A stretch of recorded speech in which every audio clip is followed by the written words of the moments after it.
Hello everyone, this is Priyesh Patel. You all are welcome on the online YouTube platform of Priyesh sir Vidyapeeth. आप सबने thumbnail में सही देखा है कि आज इस वीडियो में मैं बात करने वाला हूं जीटीयू में पेपर कैसे चेक होते हैं। लेकिन वीडियो को शुरू करने से पहले मैं आपको रिक्वेस्ट करता हूं कि इस वीडियो का एक भी पार्ट आप स्किप मत करना, और चैनल के ऊपर नए हो तो एक सब्सक्राइब बटन प्रेस करके पास में बेल नोटिफिकेशन प्रेस करके हम जैसे आपको सपोर्ट करते हैं ऐसे आप भी हमें सपोर्ट करते रहना और सपोर्ट दिखाते रहना। और इंस्टाग्राम टेलीग्राम पे नई नई अपडेट्स जो जीटीयू की आती रहती है उसके लिए भी आप हमें फॉलो कर सकते हो। प्रियेश सर विद्यापीठ सेम नाम से अकाउंट है, डिस्क्रिप्शन बॉक्स में लिंक है। पहली चीज, जीटीयू में पेपर कैसे चेक होते हैं, तो मोस्ट प्रोबेबली फाइनल ईयर के जो पेपर्स होते हैं वो हार्ड कॉपी में ही चेक होते हैं, लेकिन उसके अलावा के जो सेमेस्टर के पेपर होते हैं वो सॉफ्ट कॉपी में कंप्यूटराइज उन लोगों ने एक ऐसा सॉफ्टवेयर बनाया है उसमें चेक होते हैं। अब एक बेनिफिट ऐसा है ऑनलाइन जो पेपर चेक होता है उसमें कि कोई भी क्वेश्चन छूट नहीं सकता, क्योंकि उसमें ऐसा है कि हर एक पेज पे आपको कोई ना कोई सिंबल बनाना पड़ता है टीचर को, तो ही वो पेपर सबमिट होता है। एक भी पेज पे आपने कुछ भी नहीं लिखा हो, साइन नहीं किया हो, क्रॉस नहीं किया हो, तो वो पेपर सबमिट नहीं होता। ये पहली चीज।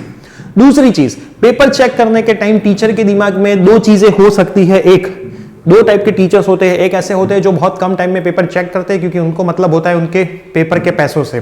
दूसरे ऐसे होते हैं जो बहुत शांति से पेपर चेक करते हैं, भले ही पेपर में कितना भी क्यों ना टाइम लगे, हर एक लाइन को पढ़ते हैं। अब ये जो दूसरे कैटेगरी में आने वाले टीचर्स की पॉसिबिलिटी 10% है। फर्स्ट कैटेगरी में आने वाले टीचर्स की पॉसिबिलिटी 90% है, जो बहुत कम पढ़ के मार्क देके आगे बढ़ना ही सोचते हैं। तो अब आपका पेपर किसके हाथ में जाता है उसके ऊपर आपका फ्यूचर डिपेंड है। अगर आपने सब सही लिखा है तो पहली कैटेगरी में जाएंगे तो थोड़े मार्क्स ज्यादा आएंगे, 4-5। दूसरी कैटेगरी में जाएंगे तो 4-5 मार्क कम आने के चांसेस है, लेकिन फेल होने के चांसेस वहां पे नहीं है। अगर आपने बहुत कम लिखा है तो पास होने के चांसेस पहली कैटेगरी में है, दूसरी कैटेगरी में तो 0 के बराबर है। अब आपको इसमें कितनी चीजों का ध्यान रखना होता है। पहला ध्यान वो रखना होता है कि एक पेपर आपको पूरा अटेम्प्ट करके आना है।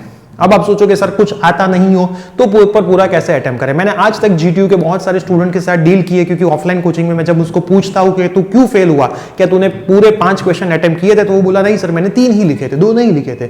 उसमें रीजन ऐसे आते कि टाइम कम था, सर मैं क्या गप्पे लगाऊं, मुझे कुछ पता ही नहीं चल रहा था, सर पेपर इतना हार्ड था तो मैं डर गया था, पूरा ब्लैंक हो चुका था। तो ये सारी चीजें अब आपको भूलनी पड़ेगी। आपको पहले आपके माइंड में ऐसा माइंडसेट बनाना है कि 5 क्वेश्चन को अटेम्प्ट करके आना है और कुछ ना कुछ लिख के जरूर आना है। कुछ ना कुछ लिखा होगा तो वहां पे मार्क मिलने के चांसेस है। अगर आप कुछ लिखे भी ना आओगे तो ब्लैंक में कोई मार्क आपको देने वाला नहीं है, पहली चीज है। दूसरी चीज कि जब आप कुछ लिखते हो तो आपके हैंडराइटिंग थोड़े अच्छे होने चाहिए। कोई डायग्राम हो तो वो डायग्राम थोड़े अच्छे से आपने ड्रॉ किए होने चाहिए, और कुछ एग्जाम में जो क्वेश्चन है उसके रिलेटेड आपने लिखा होना चाहिए। उसको लिखने की भी मेथड होती है। आप क्वेश्चन में क्या पूछा हो, लिख के क्या आते हैं, फिर ऐसा बोलते हो कि सर हमें मार्क दे, तो पॉसिबल नहीं है। या फिर आपके हैंडराइटिंग ऐसे है जो टीचर को भी पता ना चले, तो भी उसमें आपके मार्क आने के चांसेस बहुत कम है। ये दूसरी चीज।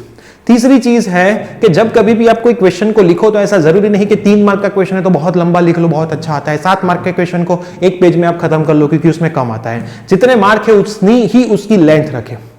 अब कितनी लेंथ रखनी है, क्या रखना है, पेपर में कैसे लिखना है, उसका ऑलरेडी मैंने वीडियो बनाया हुआ है। आज इस वीडियो में मैं ये बात करके इस वीडियो को भी लंबा नहीं करूंगा। वो वीडियो नीचे डिस्क्रिप्शन बॉक्स में मैं दे रहा हूं, how to write the GTU paper.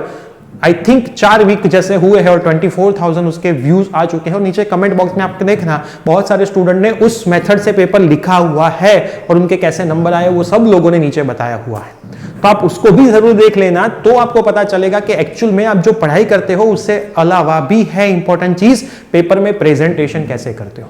आता सब कुछ होता है लेकिन प्रेजेंटेशन में अगर आप 0 हो, वाइवा जैसा है। अगर आपको आता सब कुछ है लेकिन टीचर कुछ पूछे तो टीचर के सामने बोलने से घबराते हो तो वहां पे 0 हो जाता है। प्रोजेक्ट के प्रेजेंटेशन में ऐसा ही होता है, आपको आता सब कुछ है लिखना, लेकिन बोल नहीं सकते, प्रेजेंटेशन नहीं कर सकते हो, तो वहां पे आप मार्क 0 हो जाते हैं। तो पेपर में भी ऐसा है, आता सब कुछ है लेकिन रिप्रेजेंटेशन अगर अच्छा नहीं है तो आपके मार्क्स वहां पे डाउन होंगे ही होंगे। और मोस्ट प्रोबेबली पेपर में चांसेस ऐसे ही होते हैं कि पीवाईक्यू अगर आप करके जाते हो प्रीवियस ईयर क्वेश्चन, तो उसमें से पास होने जितना तो पेपर में होता ही होता है। और कोई भी टफ पेपर भी क्यों ना हो, आप पास हो जाओ, उतनी चीजें तो आपको उस पेपर में आराम से मिल ही जाती है। तो अब आई थिंक आप सबको पता चल गया कि कैटेगरी 1, कैटेगरी 2 टाइप के 2 टीचर्स होते हैं। पेपर किसी के भी हाथ में जा सकता है, और पास होने का सिंपल एक चीज है कि सबसे पहले शुरुआत करो पेपर पूरा अटेम्प्ट करके। कुछ ना कुछ करो, कुछ ना कुछ लिखो, गिवन टाइम में पेपर पूरा कंप्लीट होना ही चाहिए। अगर आपको सब आता है तो भी कंप्लीट होना चाहिए, सब नहीं आता है तो भी कंप्लीट होना चाहिए। ये दिमाग में सोच के जाना, भले पेपर टफ हो के इजी हो।